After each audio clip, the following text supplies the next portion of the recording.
24절이나 25절이나 다 똑같은 배경 속에서 예수님이 하신 말씀이십니다.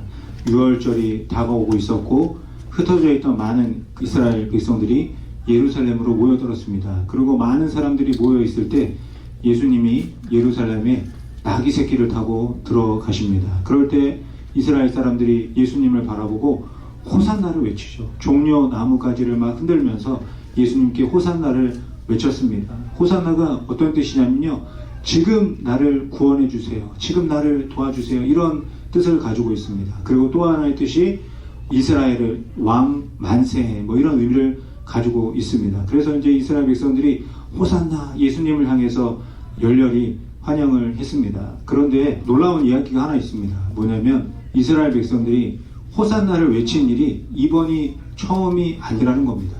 예수님이 오시기 전에 160년 전에 이스라엘이 그 옆에 나라에 괴롭힘을 당하고 있었어요. 마카비라는 사람이 등장을 해서 그 적군들을 다 물리치고 이스라엘을 회복합니다. 그랬을 때 이스라엘 백성들이 마카비를 바라보면서 호산나를 외쳤습니다. 그러니까 이 이스라엘 사람들은요, 조금만 누가 능력을 보이면 저 사람이 메시아인가 이런 생각을 하면서 살았던 겁니다. 그런데 100년 뒤에 로마가 세계를 정복하면서 이스라엘도 로마의 식민지가 되고 말았습니다. 그렇게 식민지로 살고 있었는데 예수님이 등장을 해서 많은 기적을 보여줍니다. 많은 사람을 치료하고 먹을 것을 주고, 그러니까 이 이스라엘 사람들이 또다시 예수님이 메시아이신가 이런 생각을 하게 된 겁니다. 그래서 예수님이 예루살렘에 들어오실 때 그렇게 호산나를 외치게 된 겁니다. 이스라엘 사람들의 모습을 보면서 누가 제일 많이 흥분이 되었겠습니까? 예수님이 아니라 예수님의 제자들이 흥분이 됩니다. 예수님을 이렇게 열렬히 환영을 해주는구나, 흥분이 되죠. 그리고 저 멀리 그리스에서 예수님을 보고 싶어서 찾아온 사람들이 생겨났습니다. 그러니까 이 제자들이 내가 섬기는 스승이 이제 글로벌 스타가 되셨구나, 이런 생각을 하게 됩니다. 그러니까 이 제자들이 얼마나 기분이 좋고 흥분이 되겠습니까? 이제 예수님하고 뭔가 큰 일을 하게 되겠구나, 예수님과 함께 이 나라를 위해서 뭔가 하겠구나, 이런 생각을 하면서 밤에 잠을 이루지 못하고 있었습니다. 그런 제자들에게 예수님이 하신 말씀이 요한복음 12장 24절에 기록된 말씀입니다. 내가 진실로 진실로 너희에게 이르노니 한 알의 밀이 땅에 떨어져 죽지 아니하면 한 알 그대로 있고 죽으면 많은 열매를 맺느니라. 한 알의 밀이 죽어야 한다, 그래야 열매를 맺는다. 제자들이 지금 흥분되어 있고 기분 좋은 상태인데 예수님이 아주 생뚱맞은 이야기를 하시는 것 같습니다. 분위기 좋은 곳에 꼭 찬물을 끼얹는 듯한 그런 말씀을 예수님이 하고 계십니다. 지금 이스라엘이 로마의 식민지니까 예수님이 당연히 이스라엘 백성들을 모아서 무기를 들고 로마를 향해 쳐들어가서 놀라운 일을 하실 거라고 생각을 했는데 예수님은 전혀 생각하지 못한 말씀을 하고 계십니다. 한 알의 밀알로 일할 수 있다, 많은 수로 일하지 않고 하나로도 충분하다, 이런 이야기를 하고 계시는 거죠. 우리가 생각할 때는 많으면 많을수록 좋을 것 같은데 예수님은 그렇지 않으셨습니다. 한 알로, 하나로 충분하다, 이렇게 말씀을 하고 계십니다. 그리고 또 뭐라고 말씀하십니까? 죽어서 열매를 맺게 된다. 칼과 창과 무기를 들고 싸워서 우리는 끝까지 살아남자, 이러는 게 아니라 죽어야 열매를 맺는다. 그런데 여기서 한 알의 밀이 누구를 말씀하는 걸까요? 한 알의 밀은요, 예수님을 가리키는 겁니다. 예수님 한 분이 죽어서 풍성한 열매를 맺게 되는 것이 요한복음 12장 24절에서 하시는 말씀입니다. 이런 이야기를 듣고 있는 제자들을 한번 생각해 보시기 바랍니다. 아니, 저런 방법으로 로마를 이기고 우리가 승리할 수 있는 거 맞을까? 마음이 불안하게 되었죠. 그런 제자들을 바라보시면서 예수님이 요한복음 12장 25절에 말씀을 하고 계십니다. 자기의 생명을 사랑하는 자는 잃어버릴 것이요, 이 세상에서 자기의 생명을 미워하는 자는 영생하도록 보전하리라. 12장 24절 말씀도 황당한 말씀인데 예수님이 하나 더 황당한 말씀을 하고 계십니다. 자기의 생명을 사랑하면 잃어버리게 되고 자기의 생명을 미워하면 얻게 된다. 도대체 이게 무슨 말씀입니까? 예수님 앞에 앉아있는 제자들은요, 흥분했던 마음은 이제 다 사라지고 오히려 불안한 마음이 생겨나게 됐고, 그 불안한 마음은 예수님을 의심하는 마음으로까지 가게 됩니다. 예수님이 메시아 맞을까? 예수님이 이스라엘의 새로운 왕 맞을까? 우리가 잘못 생각하고 있는 거 아닌가? 사랑하는 성도 여러분, 여러분은 예수님이 하시는 이 요한복음 12장 25절의 말씀을 어떻게 생각하십니까? 내 생명을 미워해야 생명을 얻을 수 있다. 이렇게 말씀하시는 이 말씀 어떻게 생각하십니까? 이스라엘을 식민지 삼아서 다스리고 통치하고 있는 로마는 미워할 수 있겠는데 내 생명은 어떻게 미워할 수 있겠습니까? 모든 사람은 내 생명이 제일 소중합니다. 본능적으로 나를 가장 소중하게 생각하면서 살아갑니다. 그런데 예수님은 나의 생명을 미워해야 한다. 이렇게 말씀하고 계십니다. 오늘 함께 읽은 요한복음 12장 5절에 보면 미워한다라는 단어가 있잖아요. 저 뜻을 헬라어 원문으로 보면요, 그냥 미워하고 싫어하는 정도가 아니라 혐오한다라는 의미를 가지고 있습니다. 혐오한다는 게 뭐죠?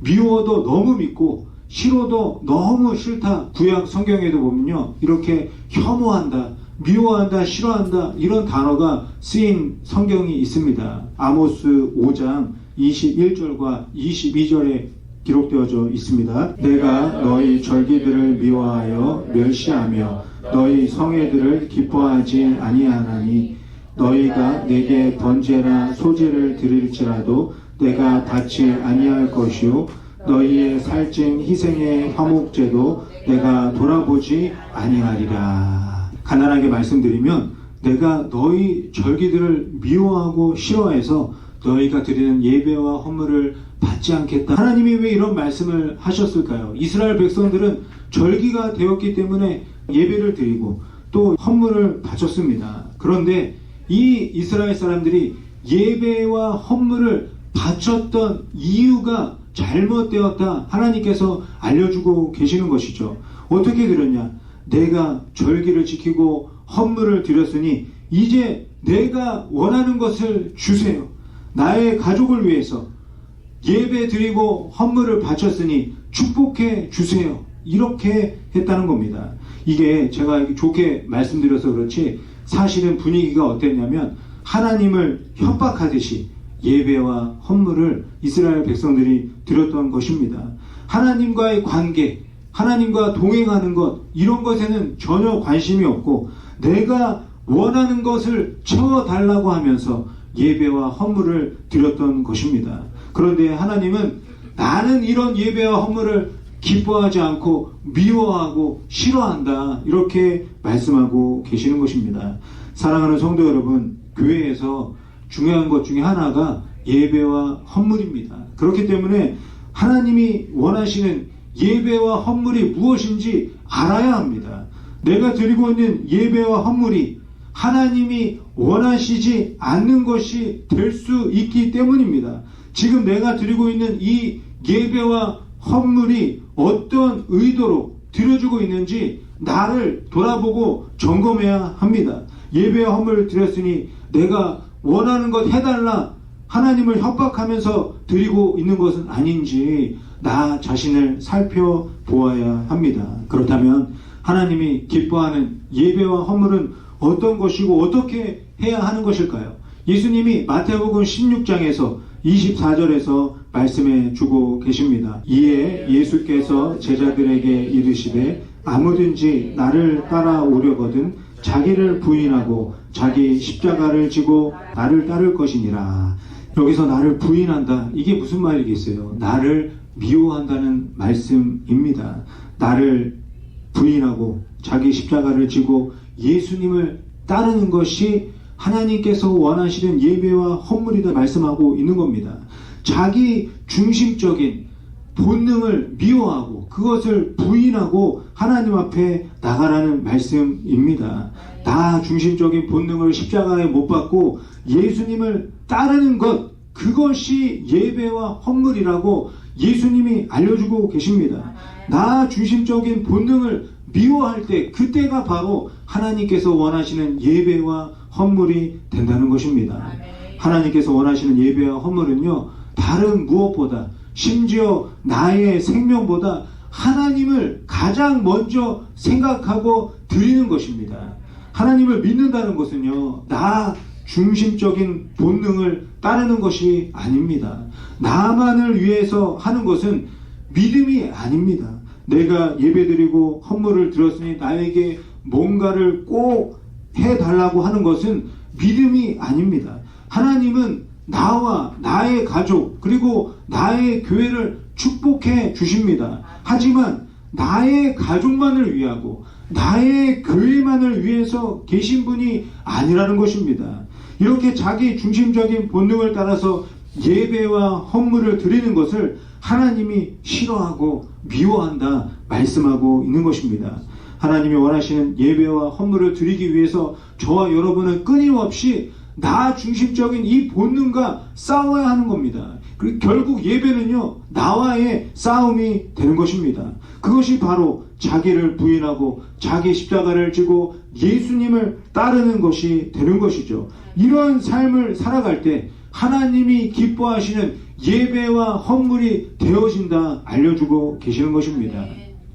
그런데 예수님이 좀 살살 부드럽게 얘기하시면 좋겠는데 강력하게 말씀하고 계십니다. 왜냐하면 나 자신을 미워하는 것, 나 중심의 이 본능을 따르지 않는 것은요, 말처럼 쉽지 않기 때문입니다. 너무나 힘들고 어렵습니다. 나를 아끼고 나를 사랑하는 본능이 너무나 강하기 때문이죠. 나의 가족과 나의 부모와 나의 자녀와 나의 교회와 나의 것을 먼저 생각하는 것이 내가 가지고 있는 본능이기 때문입니다. 자기 중심적인 본능은 알려주지 않아도 강하게 나타나게 됩니다. 왜 이렇게 강할까요? 그래야 내가 살 수 있기 때문입니다. 그래야 나의 가족과 자녀를 돌볼 수 있고 내 교회와 내 직장을 지킬 수 있기 때문이죠. 그런데 예수님은 이런 자기 중심적인 본능을 미워해야 생명을 얻고 살 수 있다 말씀하고 계십니다. 그러니까 제자들이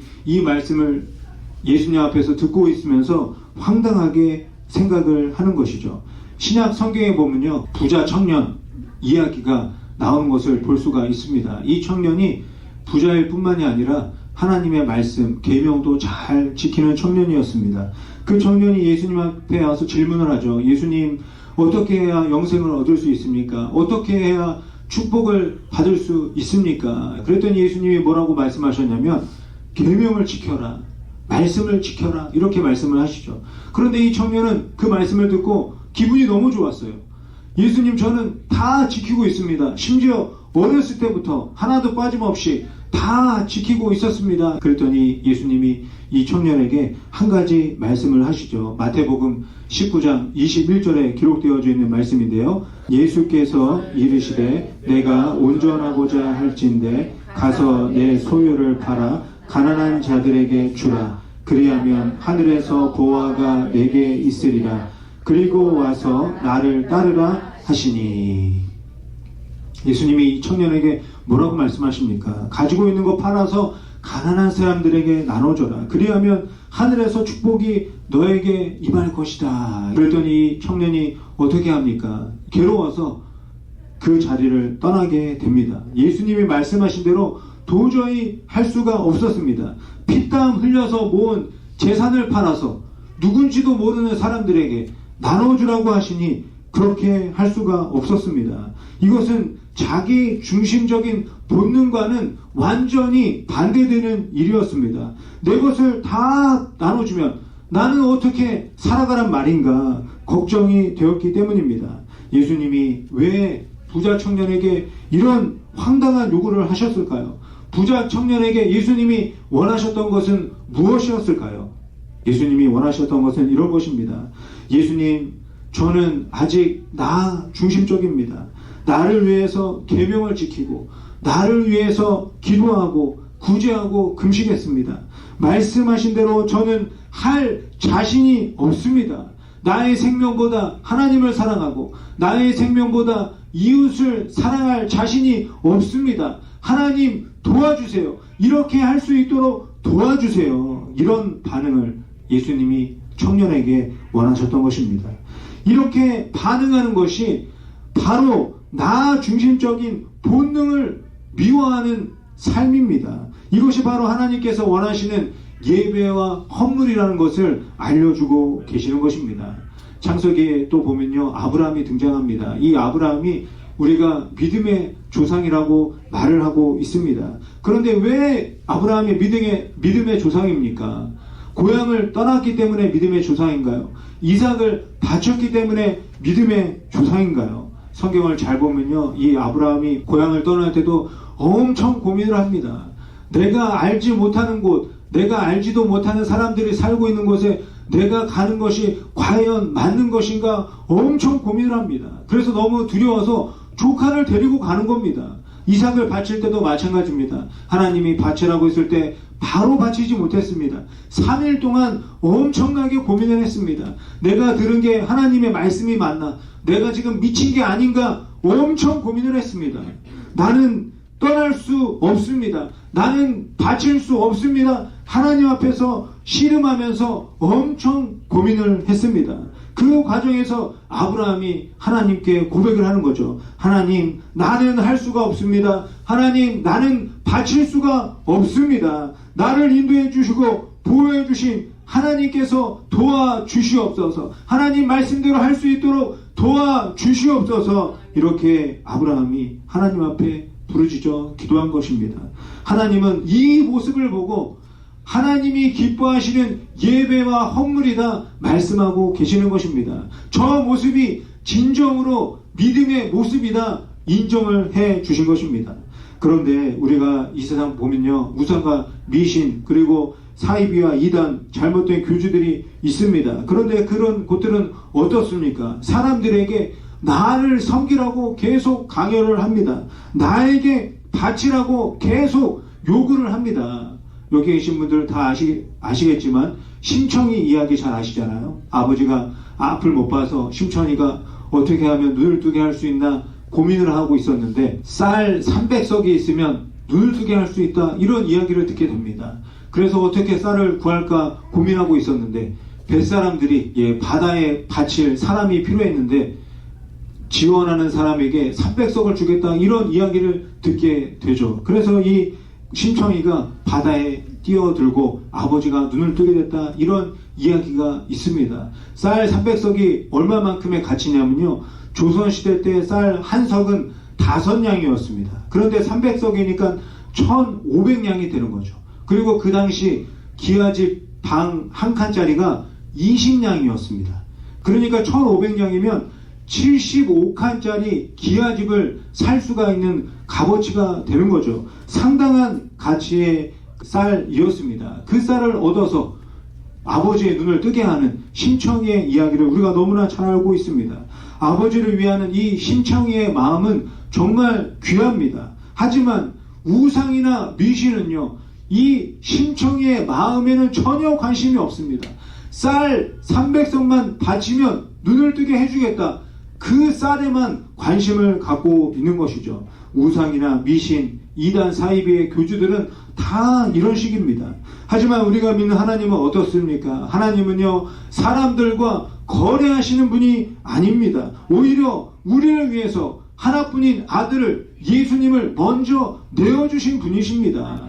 이 땅에 오신 예수님도 마찬가지입니다. 내가 하나님의 아들이니까 나에게 잘해라, 나를 섬겨라, 이렇게 갑질하지 않으셨습니다. 우리를 종으로 부려먹지 않고 우리를 섬기기 위해서 오셨다고 계속 말씀하고 계십니다. 자기 중심적인 본능으로 가득 찬 사람들을 위해서 십자가에서 죽기까지 우리들을 사랑하신 예수님이 바로 저와 여러분이 믿는 예수님이십니다.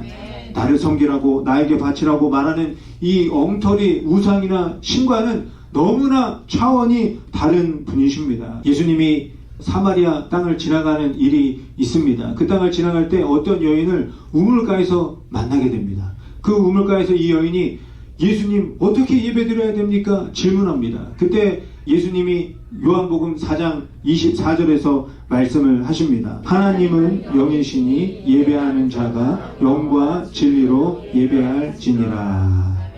예수님이 뭐라고 말씀하시냐면요, 너희가 가지고 있는 것으로 예배드리지 말고 영과 진리로 예배드려라. 영이 무엇입니까? 하나님의 영입니다. 진리는 무엇입니까? 하나님의 말씀입니다. 결국은 어떻게 되는 거예요? 하나님을 위한 예배와 헌물은 하나님이 다 준비하셨다는 겁니다. 하나님이 준비한 하나님의 영으로, 하나님이 주신 하나님의 말씀으로 예배 드리라는 겁니다. 우리가 예배를 위해서 드릴 수 있는 것, 우리가 예배를 위해서 할 수 있는 것, 하나님이 다 준비하셨다 알려주고 계시는 것입니다. 시편 50편 9절부터 15절에도 보면요, 똑같은 말씀을 하고 계십니다. 내가 내 집에서 수소나 내 우리에서 순념서를 가져가지 아니하리니 이는 살림의 짐승들과 물산의 가축이 다 내 것이며 하나님의 것이며 산의 모든 새들도 내가 아는 것이며 들의 짐승도 내 것이미로다. 내가 가령 줄여도 하나님이 가령 배가 고파도 너희에게 이르지 아니할 것은 세계와 거기에 충만한 것이 내 것이미로다. 내가 수소의 고기를 먹으며 염소의 피를 마시겠느냐? 감사로 하나님께 제사를 드리며 지존하신 이에게 내 소원을 갚으며 환난 날에 나를 부르라. 내가 너를 건지리니 네가 나를 영화롭게 하리로다. 환난 날에 나를 부르라는 겁니다. 다른 거 다 필요 없다. 나를 찾아라. 내가 너를 건져주겠다. 나를 찾는 너를 통해서 하나님이 영광 받으시겠다 말씀하고 계시는 것입니다. 내가 하나님을 위해서 드릴 수 있는 것, 내가 하나님을 위해 할 수 있는 것이 아무것도 없다, 이 사실을 인정하고 하나님께 도움을 구하는 것이 바로 하나님께서 원하는 예배와 헌물이다 말씀하고 계시는 것입니다. 사랑하는 성도 여러분, 제가 이 예배 때마다 앞에서 설교를 합니다. 여러분 앞에서, 성도님들 앞에서 큰 소리를 칩니다. 하지만 저도 안 됩니다. 뭐가 안 될까요? 제가 설교한 대로 안 됩니다. 설교한 대로 되지가 않습니다. 나도 자기 중심적인 본능대로 살고 있으면서 오늘 또 설교해야 되나 이런 생각을 할 때마다 너무나 부끄럽습니다. 그런데 오늘 뭐라고 말씀하십니까? 나의 부족함을 인정하고 나의 연약함을 인정하고 나의 본능과 이기심을 인정하고 하나님께 도움을 구하는 그런 사람을 통해서 풍성한 열매를 맺게 하시겠다. 나 중심적인 본능을 미워하고 진리이고 영이신 하나님께 도움을 구하는 자에게 하나님의 생명을 주시겠다 말씀하고 계십니다. 이것이 바로 하나님께서 기뻐 받으시는 예배와 헌물이라는 것입니다. 사랑하는 성도 여러분, 오늘은 성찬 주일입니다. 하늘의 미랄로 오셔서 썩어지고 죽으신 예수님의 이 놀라운 은혜와 사랑을 기억하기 위해서 드리는 성찬 예배입니다. 나 중심적인 본능을 미워하신 예수님 한 분 때문에 저와 여러분이 풍성한 은혜와 사랑을 누리게 된 것을 기억하는 예배입니다. 이 예배에서 우리가 해야 할 것이 무엇이겠습니까? 나 중심적인 본능을 미워하고 나에게 풍성한 열매와 생명을 주신 하나님을 더욱 생각하고 하나님을 더욱 사랑하는 것입니다. 우상이나 미신과 거래하듯이 하나님을 협박하듯이 예배와 헌물을 드리는 것이 아니라 나는 하나님을 위해 할 수 있는 것이 없습니다. 나는 하나님께 드릴 수 있는 것이 없습니다. 이 사실을 인정하고 하나님께 도움을 구하는 것입니다. 그런 저와 여러분을 통해서 하나님이 기뻐 받으시는, 하나님이 원하시는 예배와 헌물이 드려지게 되는 것입니다. 우상이나 미신과는 차원이 다른 사랑의 하나님을 이런 예배를 통해서 만나고 경험하게 되는 것입니다. 사랑하는 성도 여러분, 나 중심적인 본능을 내가 가지고 있다는 것을 인정하고 하나님께 도움을 구하시기 바랍니다. 하나님께서 모든 것을 다 예비하셨습니다. 가장 기뻐하시는 예배가 될 수 있도록 하나님께서 모든 말씀을 허락해 주시고 하나님의 영을 허락해 주셨습니다. 그렇게 예배와 헌물을 드리는 한 사람이 여기에 계신 저와 여러분이 되기를 하나님께서 너무나 원하고 계십니다. 하나님의 도우심으로 나 중심적인 본능을 미워하고 참 생명을 얻고 진정한 예배와 헌물이 무엇인지 이 땅에 살고 있는 모든 사람들에게 보여주는 저와 여러분이 되시기를, 그리고 하와이 순복음 교회가 되시기를 예수님의 이름으로 간절히 축원드립니다.